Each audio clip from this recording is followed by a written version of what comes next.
আন্তৰিক শুভেচ্ছা জনাই আজি ব্লাডৰ বিষয়ে ক'বলৈ গৈ আছোঁ। ব্লাডক অসমীয়াত কয় তেজ, হিন্দীত কোৱা হয় ৰক্ত। ইয়াক যি বিভাগত আলোচনা কৰা হয় তাক সেৰোলজি বা হেমাটোলজি বলে। হেমাটোলজি বুলি কোৱা হয়। ব্লাড তেজ হলে এক প্ৰকাৰৰ প্ৰাকৃতিক কোলাইট। প্ৰাকৃতিক কোলাইট কাক কয়?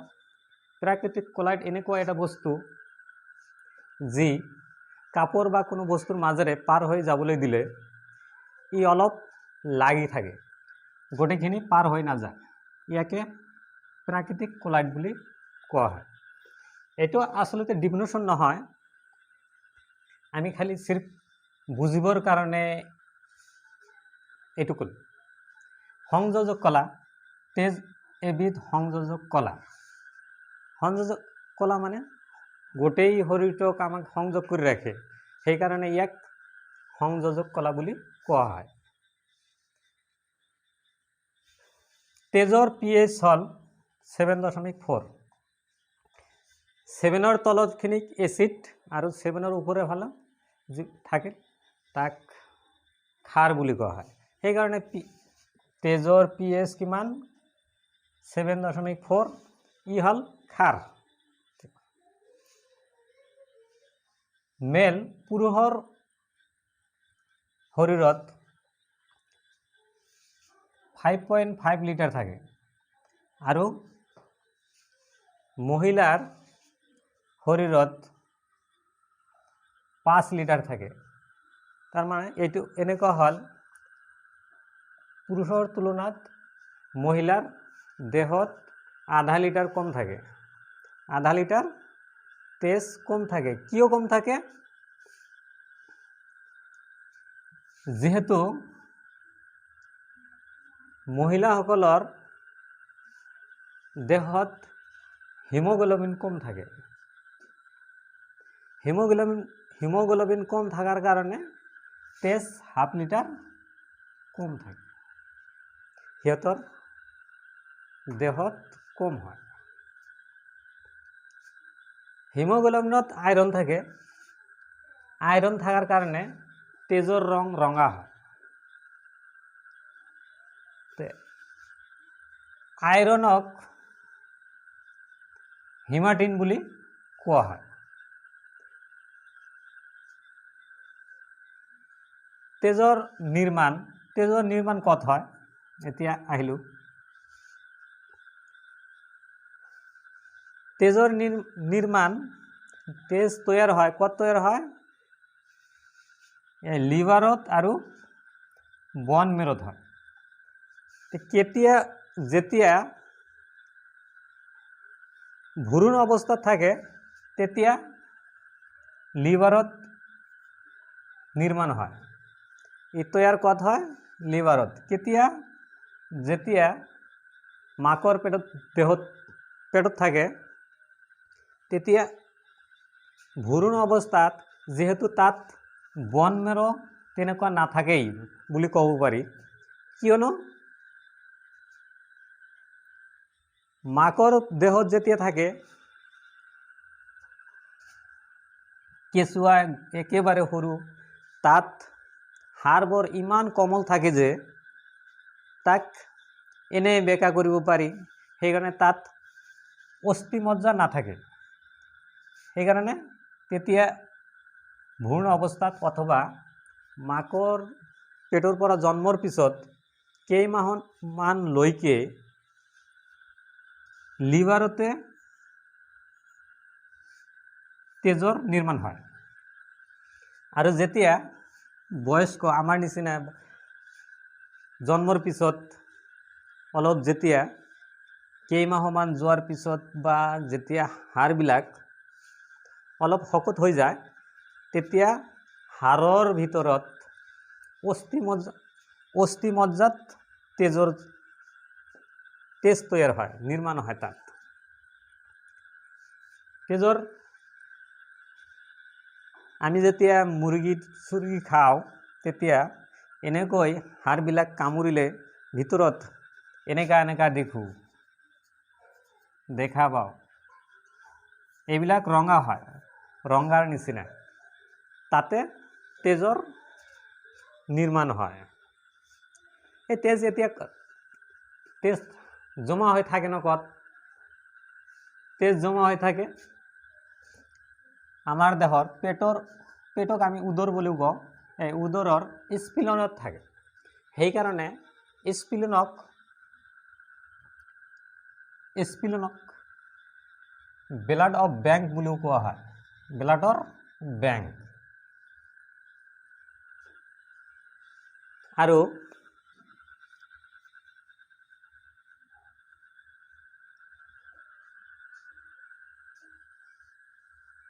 স্প্লিনক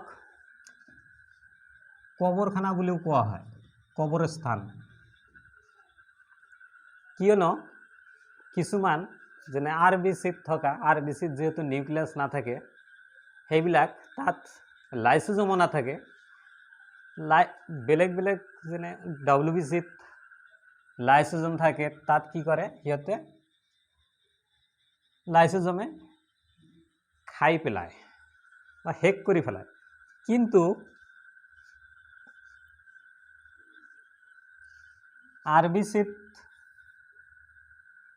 লাইসোজোম নাথাকে, সেইকাৰণে তাত কি হয়, স্প্লিনতে ইয়াৰ ধ্বংস হয়, বিনাশ হয় বাবে স্প্লিনক ব্লাডৰ RBCৰ কবৰস্থান বুলিও কোৱা হয়। কোলেষ্ট্ৰল এজন সুস্থ মানুহৰ দেহত 200 গ্ৰাম পাৰ ডেচিলিটাৰ থাকিব লাগে। ইয়াতকৈ বেছি থাকিলে হাৰ্ট এটাক হ'ব পাৰে। কোলেষ্ট্ৰল এনেকুৱা এটা বস্তু যি তেলৰ নিচিনা পিছল জাতীয় বস্তু, যেনে বাদাম এনেকুৱা বস্তুত পোৱা যায়। এইবিলাক শৰীৰত বেছি থাকিলে হাৰ্ট এটাক হোৱাৰ সম্ভাৱনা থাকে। কোনে কোনে ক'ব খোজে যে ব্লাড আমাৰ হাৰ্টত থাকে বুলি কয়। হাৰ্টত কেনেকৈ থাকিব? হাৰ্টত থাকিলে মানুহৰ হাৰ্ট এটাক হয়, সাধাৰণতে মানুহে কৈ থাকে, সেইকাৰণে তাতো থাকিবই নোৱাৰে। হিমোগ্লোবিন, তেজত হিমোগ্লোবিন থাকে। মেলৰ ক্ষেত্ৰত, মেলৰ শৰীৰত 14 গ্ৰাম পাৰ ডেচিলিটাৰ পোৱা যায় আৰু ফিমেলত 13 গ্ৰাম পোৱা যায়। ইয়াৰ কম হ'লে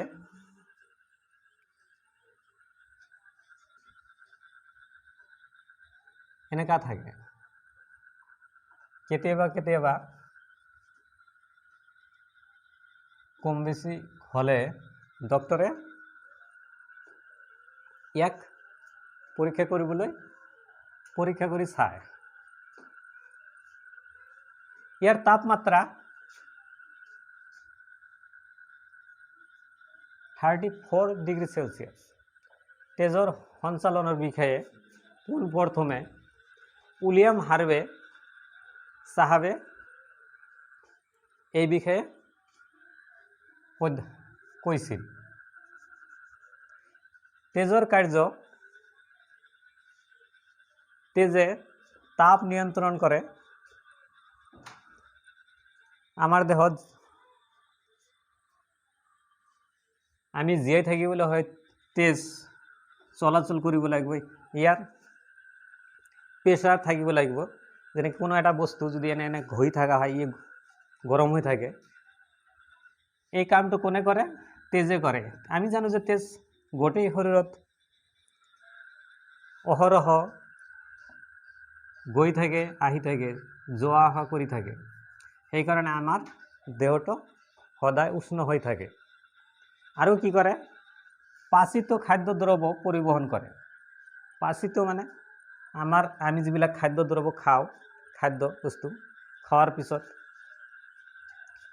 পাচিত হোৱাৰ পিছত যিবিলাক থাকে সেইবিলাক বিভিন্ন কোষ লৈ পৰিবহণ কৰে আৰু কি কৰে গেছ পৰিবহণ কৰে যেনে কাৰ্বন ডাই আৰু অক্সিজেন আৰু বজ্ৰ পদাৰ্থ পৰিবহণ কৰে বজ্ৰ পদাৰ্থবিলাক তেজে কি কৰি থাকে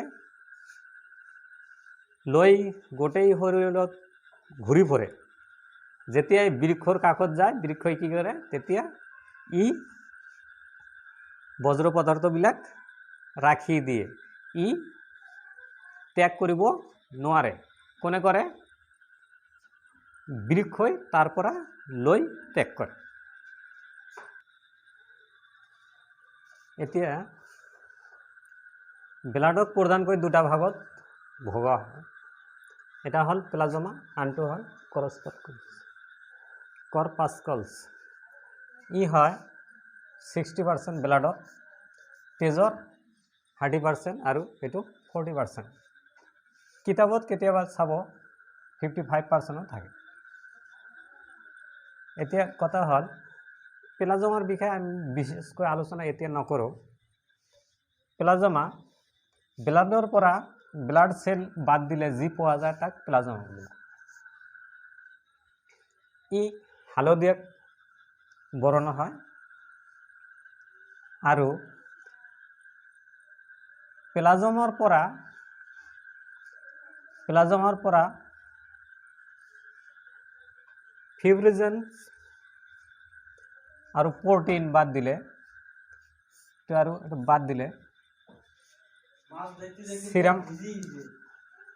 সিৰাম পোৱা যায় এইটো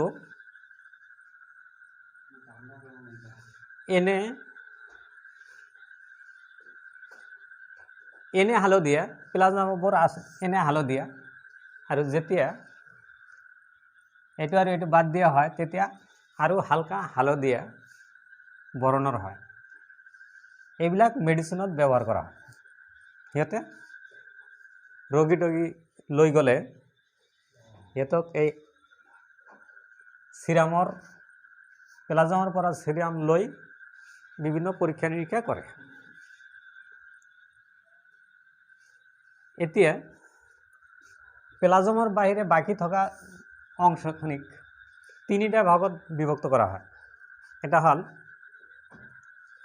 আৰবিসি ৰেড ব্লাড সেল লোহিত ৰক্তকণিকা ডব্লিউবিসি শ্বেত ৰক্তকণিকা আৰু প্লেটলেটস অনুচক্ৰিকা আৰবিসি এৰাইথ্ৰোসাইটস ডব্লিউবিসি লিউকোসাইটস আৰু প্লেটলেটসক থ্ৰম্বোসাইটস বুলি কোৱা হয় তেজত আৰবিসি 50 লাখ থাকে ইয়াৰ জীবনকাল 120 দিন ডব্লিউবিসি 10,000 থাকে ইয়াৰ জীবনকাল 4 দিন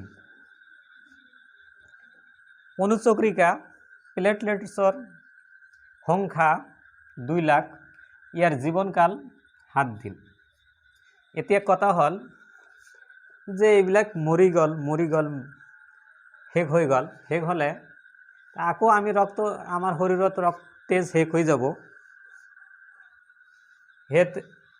এইবিলাক 120 দিন সকলোবিলাক একেলগে শেষ তাৰ মানে বিনাশ হৈ নাযায় আৰু আমাৰ তেজৰ 60% প্লাজমা হি জীয়াই আছে ইয়াতে এইবিলাক মৰি যায় আৰু বেলেগ অস্থিসজ্জাত যিবিলাক নতুনকৈ হয় এইবিলাকৰ লগত লৈ আৰবিসিত যেহেতু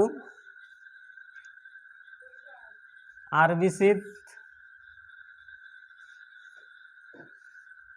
নিউক্লিয়াস না থাকে লাইসোজোম না থাকে সেইকাৰণে এইবিলাক মৰিলে স্প্লিনত প্লিহাত ইয়াৰ বিনাশ হয় ইয়াৰ ডব্লিউবিসিত নিউক্লিয়াস থাকে এত কোনো অসুবিধা নাই অনুচক্রিকাতো না থাকে সেইবিলাক স্প্লিনত বিনাশ হয়